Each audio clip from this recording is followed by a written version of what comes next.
बघायला गेलं तर आणि पहिली गोष्ट म्हणजे त्यांच्या कुटुंबियांच्या घरच्यांच्या दुःखात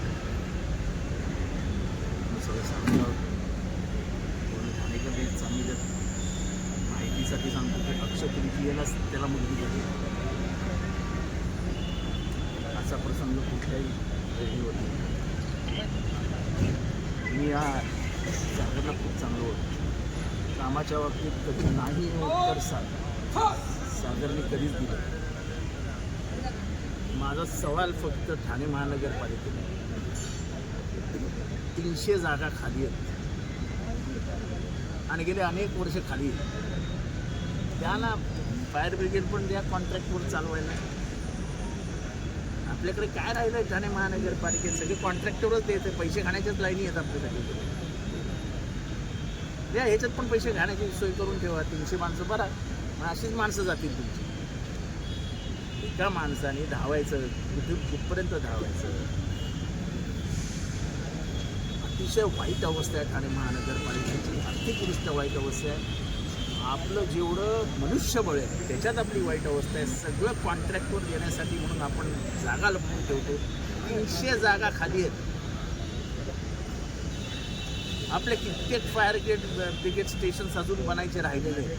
त्याच्यातच लक्ष नाही आपलं. नाही तिथे ब्रिज, नाही तिथे आपलं काहीतरी बांधून ठेवायचं, नको तिथे रस्ते करायचे, नको तिथे कॉन्क्रिटीकरण करायचं. याच्यात पैसे जास्त मिळतात ते कामं करायचे. ह्याच्यात काय पैसे मिळाले? ह्याच्यात माणसं मेली तर मेली, गेला बिचारा.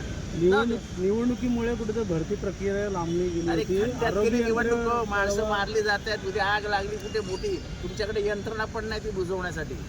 तुम्ही 40-40 आणि 50-50 आणि 60-60 माळ्याची परमिशन देतात. आहेत का मनुष्य बळ एवढं त्या आगी बुजवण्यासाठी? माणसाच्या जीवाची किंमत नाही का?